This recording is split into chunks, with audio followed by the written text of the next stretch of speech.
زنانا د مغرب د غیږې نه د اسلام تر غیږې پورې. نو اول زه تاسو ته د مغرب د غیږې د زنانو حالات بیانوم. یو ملګري ډېر ښکلې تبصره پې کړې وه په اردو کې، او هغه ما بیا کاپي کا چې زه د خپلو پښتنو وروڼو سره شیر کړم. اوله خبره دا ده د مغرب زنانه چې کله پیدا شي په پیدایش مور خور خوشحاله شي، مور خو خوشحاله شي، خو پلار د زړه نه یو الله خبر وي. او چې کله سکول چې داخله شي نو د پلار په ځای د مور نوم لیکلی شي. دا چې څومره هم سندونه سرټیفیکیټونه واخلي د پلار نوم یې پکې نه وي، چېرته هم درج نه وي، د مور نوم یې پکې درج وي د پلار په ځای باندې. څلورمه خبره دا ده تر هغې پورې د دغې جینۍ مور یو سړي نه بل سړي ته، بل سړي نه بل سړي ته، بل سړي نه بل سړي ته تللی وي چې دا رالویږي، چې دا راپېغله شي نو مور یې څونه څونه خاوندان بدل کړي وي. ازادي ده په مغرب کې زما عزتمندو. اوس دې جینۍ سره دوه لارې دي، دغه پېغلې سره دغه جینۍ سره دوه لارې دي. یا خو به مور او میرني پلار سره اوسېږي په یو ځای، او په دې صورت کې د کور نیمه کرایي به هم دا جینۍ ادا کوي، او ورسره به دا خطره هم وي چې میرنی پلار یې چېرته د جنسي وحشت نشانه جوړه نه کړي. او دویمه لاره به یې دا وي چې د کور نه به یې بهر وباسي، که چېرې فرض کړه دا د هغوی د ډیمانډ مطابق ژوند نه تېروي په دغه کور کې، بیا به یې د کور نه بهر وباسي. د کور نه چې وځي نو بهر به چېرته په یو د یو دوست سره یا چېرته د یو اجنبي سړي سره په یو فلیټ کې په یو اپارټمنټ کې به کرایه باندې اوسېږي. په هر دوو صورتونو کې د جنسي احتسال ډېره زیاته خطره ده. چې جام لځي نو د کولیګز د هوس نه ډک نظرونه دغه زنانه طرف ته وي. واده وشي چې کامیاب بشي که نه د دې خبرې هیڅ ګارنټي نشته، او چې بوډۍ شي نو بیا یې به چې اولډ هاوس کې جمع کړي، چېرته اولډ هاوس وله ګوري، دا په یورپ کې ادارې دي مختلفې، هلته چېرته جمع کړي. د یوازې والي او د تنهایۍ تکلیف کې د یو الله اکبر په داسې حالت کې د بوډاوالي په حالت کې ژوند تېروي چې په دغه حالت کې دا زنانه مړه شي او ورسره نږدې څوک رشته دار نه وي. او دویم اوس حالت تاسو د اسلام د غېږې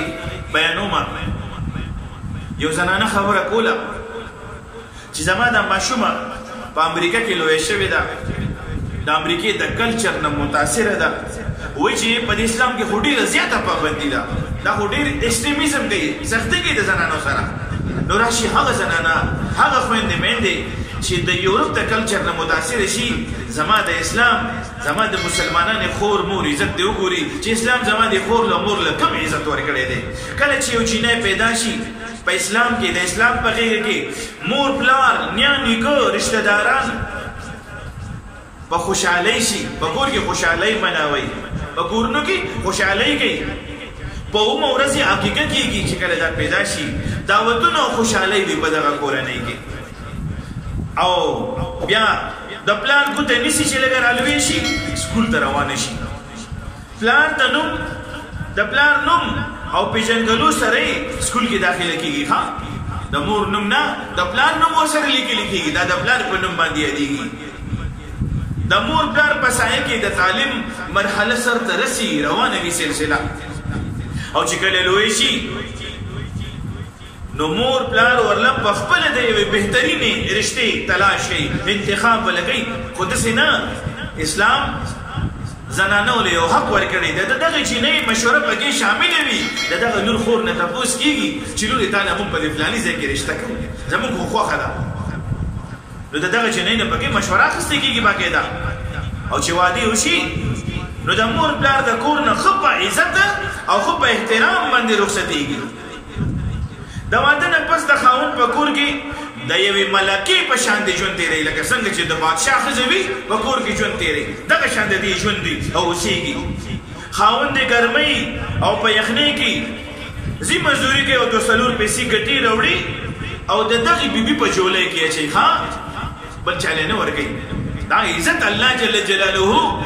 د دې اسلام د برکت دې زنانه له ورکړی دی ماشومان پیدا شي کور د خوشحالونو ډک شي د ماشوم په پیدایش ډېر زیات خوشحالۍ کوي او چې لوی شي نو دا بچي د دغې مور په خپو کې ځان له جنتونه لټوي د دغې مور په خپو کې ځان له جنتونه لټوي او د دغې مور بیبي خدمت کوي لګیا وي اولډ هاوس کې نه داخلي اولډ هاوس کې نه جمع کوي په خپله خدمت کوي په کور کې دغه زنانه د یوې معلمې او د یو استاذ په شان د خپلو بچوړو خدمت کوي د خپلو بچوړو اخلاقي تربیت کوي او معاشرې له یو بهترینه انسان یو بهترینه زلمې او یو بهترینه پیغله ورکوي چې په معاشره کې دې نه بیا ډېر لوی خیرونه خورېږي او چې کله دغه مور مړه شي نو بچي په کلونو کلونو پورې د مور قبر له ورځي دعاګانې ورته کوي فاتحې ورته وایي د قرآن عظیم شان ختمونه ورته کوي او دعاګانو کې همیشې دپاره دغه خپله مور یادوي یا الله زما د مور بښنه وکړي یا الله زما مور وبښي یعنې د مرګ نه پس هم دغه لور خور چې د اسلام په دایره کې تربیت شوې دی اسلامي تربیت شوې دی مسلمانه ده نو د مرګ نه پس هم دغه بچوړو د خپل خاندان ته دا یادېږي او په دعاګانو کې یادوي نو د دې نه پس هم که زموږ مغربي تهذیب او مغرب موږ ته د وومن رایټس او د حقوق نسوا درس راکوي نو افسوس دی په داسې کلچر باندې اسلام واحد یو داسې مذهب دی چې لور خور له عزت ورکړی دی لور خور له یو مقام ورکړی دی زما عزتمندو اسلام داسې یو مذهب دی چې دې لور خور له داسې مقام ورکړی دی چې د اسلام نه مخکې به ژوندۍ لوړه خلکو په قبرونو کې ښخولې نن الحمدلله نن چې مقام دی عزت دی نو هغه اسلام کې د زنانو عزت دی زما عزتمندو راځئ چې دا مغربي کلچر هیر کو او خپله خور او خپله لور د اسلام په دارایي کې د اسلامي تربیت وله ورکو چې په حیا او عزت په کور کې ناست دي د حیا لوپټۍ په سر وي بازارونو کې نه ګرځي په شاپینګ سنټرو کې نه ګرځي اوارهګردي نه کوي دی له د خپل خاوند سودا راوړي دی له د خپل رور سودا راوړي دی له د خپل پلار سودا راوړي د دې چې څه ضرورت وي دا خاوند د لس پیرې بازار ته لاړ شي راشي خیر دی چینج دی ګوله بدل دی ګوله خو زما خور او مور زما خور او لور دی په بازارونو کې پردو سړو ته برهنه حالت کې سرتوري زر او چې وختي ښکارېږي داسې حالت کې د خپلې سوداګانې شاپینګونه نه کوي فاطمه رضی الله تعالی عنها چې کله وفات کېږي نو علي رضی الله تعالی عنه ته وایي ای علي کله چې زه مرمه زما جنازه کې نو د ماښام نه پسې وکړه زه نه غواړم چې زما په کفن د پردي سړي نظر ولګي زما په پوره ژوند کې د پردي سړي نظر زما په لمن باندې هم چېرته نه دی لګېدلی نو ای خویندو میندو زه درخواست کوم ستاسو ورور تاسو درخواست کوي راځئ چې نن نه یو عزم وکړو چې زموږ د باقي څومره زندګي ده چې په داسې حالت کې تېره شي چې زموږ په سترګو باندې زموږ په جسم باندې زموږ په